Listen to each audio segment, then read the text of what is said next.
In this episode of Capital Compass, we are breaking down the unraveling of Saks Global's $2.7 billion acquisition of Neiman Marcus, a deal that was once hailed as transformative but now stands as a cautionary tale in financial overreach.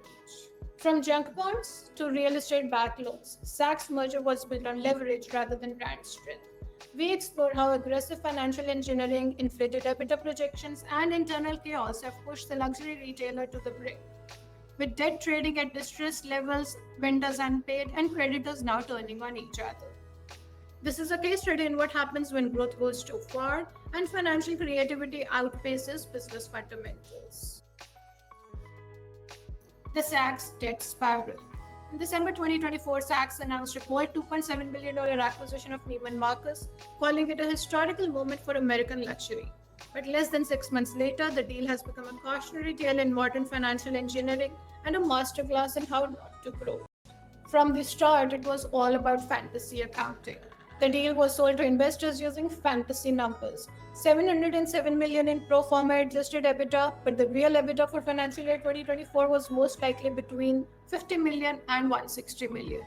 The gap was padded with $127 million in inventory liquidity adjustments, $345 million in synergies, and other speculative add-backs. Meanwhile, Saks is stretching vendor payments to 90+ days, closing stores and fulfillment hubs, and slashing executive bonuses. And this is where the spiral tightens.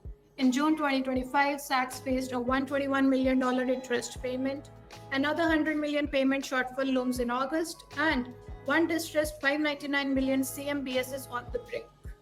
Debt to EBITDA could hit 20x, a near collapse metric. Vendors are unpaid, executives are ghosting calls, and restructuring heavyweights like BJT Partners and Kirkland & Ellis are now at the table. This brings us to the creditor clash that is happening. Now, as if the debt wasn't enough, now there's a civil war amongst the creditors. A 51% group of bondholders is injecting new capital and reprioritizing themselves at the expense of others.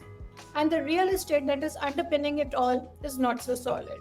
Saks' flagship is a landmark, no air rights, aging infrastructure, and overvalued on paper. So what really did go wrong?